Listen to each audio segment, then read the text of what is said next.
Tamil superstar Thalapathy বিজয়ের জনসভাকে ঘিরে থামছেই না মৃত্যুর মিছিল। শনিবার সকালে তামিলনাড়ুর কারুর জেলায় বিশাল সমাবেশে যোগ দিতে হাজার হাজার সমর্থক ভিড় জমান। অনেকে ভোর থেকে না খেয়ে পানিও না পেয়ে 6 থেকে 7 ঘন্টা ধরে দাঁড়িয়েছিলেন সমাবেশ স্থলে।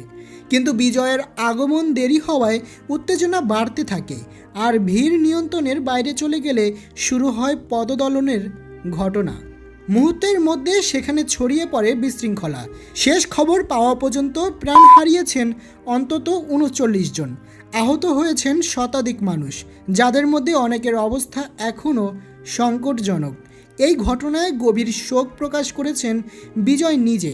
সামাজিক যোগাযোগ মাধ্যমে দেওয়া বার্তায় তিনি লিখেছেন, আমার হৃদয় ভেঙে যাচ্ছে, শোক প্রকাশের ভাষা খুঁজে পাচ্ছি না। যারা প্রাণ হারিয়েছেন তাদের পরিবারের প্রতি গভীর সমবেদনা জানাচ্ছি, আর আহতদের দ্রুত আরোগ্য কামনা করছি। অভিনেতার ঘনিষ্ঠ সূত্র বলছে, বিজয় নিজে আহতদের চিকিৎসার খোঁজ খবর রাখছেন এবং নিহতদের পরিবারের পাশে দাঁড়ানোর প্রতিশ্রুতিও দিয়েছেন। অন্যদিকে তামিলনাড়ুর মুখ্যমন্ত্রী জানিয়েছেন, এই ঘটনায় কাউকে ছাড় দেওয়া হবে না। ইতিমধ্যেই অবসরপ্রাপ্ত হাইকোর্ট বিচারপতি অরুণা জগদীশনের নেতৃত্বে একটি বিশাল তদন্ত কমিটি গঠন করা হয়েছে। পাশাপাশি নিহতদের পরিবারকেও ক্ষতিপূরণ এবং আহতদের চিকিৎসার পূর্ণ দায়িত্ব নেওয়ার ঘোষণা এসেছে রাজ্য সরকারের পক্ষ থেকে। তবে দুর্ঘটনার পর ক্ষোভের তীর ঘুরে যাচ্ছে অভিনেতা বিজয়ের দিকেও। স্থানীয়দের অভিযোগ, আয়োজকদের অব্যবস্থাপনা এবং বিজয়ের দেরিতে আসাই মূলত এই বিপর্যয়ের কারণ। হামলার আশঙ্কায় ইতিমধ্যেই চেন্নাইয়ে বিজয়ের বাসভবনে কড়া নিরাপত্তা জোরদার করা হয়েছে। এই মর্মান্তিক ঘটনায় শোক জানিয়েছেন ভারতের প্রধানমন্ত্রী নরেন্দ্র মোদী, কংগ্রেস নেতা রাহুল গান্ধী সহ দেশটির শীর্ষ রাজনৈতিক নেতারা। তারা নিহতদের পরিবারের প্রতি সমবেদনা জানান এবং প্রশাসনকে দ্রুত ব্যবস্থা নেওয়ার আহ্বান জানান।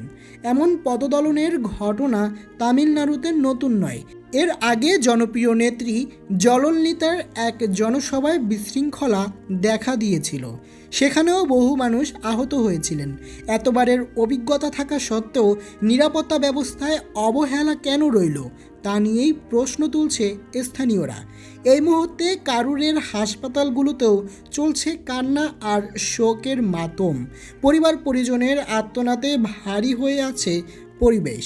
শুধুমাত্র এক নজর প্রিয় তারকাকে দেখার আশায় কত মানুষ যে প্রাণ হারালেন তা ভাবতেই শিউরে উঠছে পুরো তামিলনাড়ু। রাজনৈতিক বিশ্লেষকরা মনে করছেন, আসন্ন নির্বাচনের আগে সক্রিয় রাজনীতিতে নাম লেখানো থালাপতি বিজয়ের ভাবমূর্তিতে এই দুর্ঘটনা বড়সড় ধাক্কা হয়ে আসতে পারে। মোহাম্মদ কাবির, আন্তর্জাতিক ডেস্ক, দোয়েল নিউজ।